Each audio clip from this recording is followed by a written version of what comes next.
levels.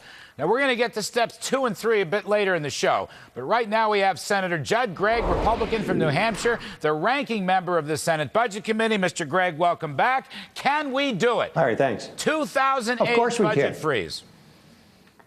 I think we can do it. We should do better, actually.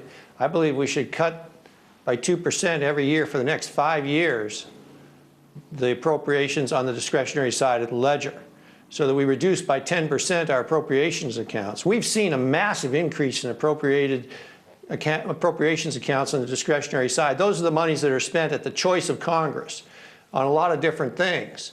And there's no reason we can't start to bring those down. And we have to, because if we don't start to bring them down, we're never going to get this deficit under control. And we know the debt's out of control, and we know we're headed down the road of Greece.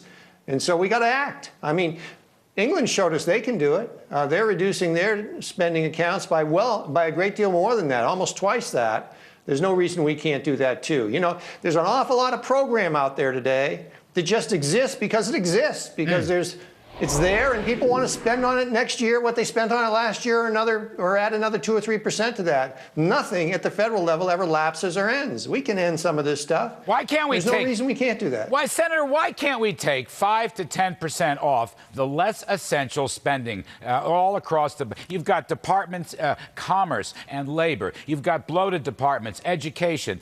You've got, you know, we have doubled the infrastructure budget. Everyone in this country has fallen in love with infrastructure, particularly the White House. That thing has doubled in the last 9 or 10 years. And what about a hiring freeze, sir? What about a pay freeze? What about all of that? Well, we should do all of that, and we should do more, because we have to do more. I mean, it's really not an option any longer. If you look at our numbers, they just don't meet. We're spending so much more than we're taking in, and the spending is going up so fast. The government has grown from 20% of the gross national product up to 24%. It's headed towards 27%. That's a huge expansion in the size of government. Now, the only way you can control that is control spending. I mean, if you're at home and you know that you're spending more than you're receiving in income, you don't go out and spend more. You don't go out and borrow more. You can't fix borrowing by adding more borrowing. The only way you can fix it is by reducing spending. So you're right. I think we should go beyond a freeze, but if a freeze is a darn good place to start, and I congratulate you for suggesting it. But we also ought to look at the entitlement accounts, because as Willie Sutton said when he robbed banks, that's where the money is. The entitlement accounts still represent the biggest amount of spending, and we ought to at least put a freeze on the COLA across the board. All COLAs at the federal level should be frozen for 3 years, along with a reduction in discretionary spending by 2% over the next 5 years. That would put you on a path to some sort of saneness, at least, in the area of spending and the rate of growth of the government. I'm going to put up on the full screen. The Congressional Budget Office has a very bad debt to GDP scenario that shows this thing rising over time if we don't do anything. This is a popular chart, 150%. And it's not in the next 50 years. It happens in the next 10 years. Now, Senator, let me ask you about entitlements in a simple way.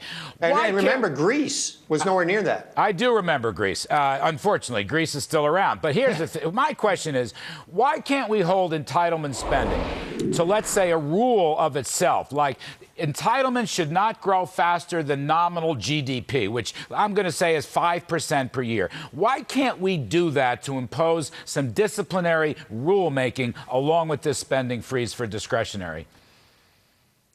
Well, we can't do it because of elections, I guess, but we should do it. There's no question we could do it. It takes a change in the law. There's actually an expedited procedure in the Congress for accomplishing exactly that. It's called reconciliation. You only need 51 votes to push through a change like that. I believe we should do exactly that. I think that we should essentially say that across the board, all COLAs are going to be frozen for the next 3 years, and then you would be hitting not only entitlement accounts, but a lot of other accounts that are COLA related, and you get massive savings because there's a compounding effect here that's rather dramatic. Every time you increase the COLA, that basically adds to the base, and you then calculate the next COLA off a higher base. And so there's no question you could do some very significant things, and it would not be draconian. It would not throw people out on the street. You'd still have a very strong and vibrant safety net, but you'd have one that you could afford. The problem we're facing now is that within 5 to 10 years, we're not going to have any safety net at all, because we're going to have a country that's bankrupt. We're going to have actually given to our kids, a nation which can't pay its debts. No, because our we'll debts never will go bankrupt. exceed Senator, we'll our never go capacity to pay them. bankrupt. Senator, instead of going bankrupt, you know what will happen? It's a massive tax trap. That's what's going to happen. Well, it's going to be a gigantic, humongous tax trap that will doom us to subpar, stagnant, slow economic growth and high unemployment. Isn't that really the Larry, issue you're here? absolutely right. This is a very important point for your viewers to understand. This spending is being done intentionally. The reason the spending to GDP ratio has gone from 20% to 24%, it's headed to 27% of GDP, is because the present government, the present presidency and the present Congress genuinely believe that you create prosperity by radically growing the size of government. And they genuinely believe that our society is fundamentally undertaxed. And they want to fill the gap between what has been historically our tax revenues, which have been about 18 to 19% of GDP, and the spending, which they put in place, this 24%. They want to fill that with a brand new tax called a value-added tax. That is the plan. They're trying to run the government into the ditch so that the options will be so few and so draconian and so inappropriate that the only choice that will be left will be to go down the European social welfare model. Remember, every European country has an income tax, a sales tax, and which is their VAT tax.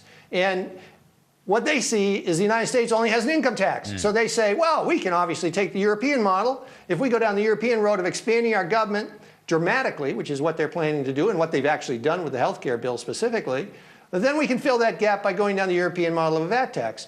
That, of course, reduces the productivity of the society, because the more you put a tax burden on society, you basically reduce productivity. That costs you jobs, and it makes you less competitive. All right.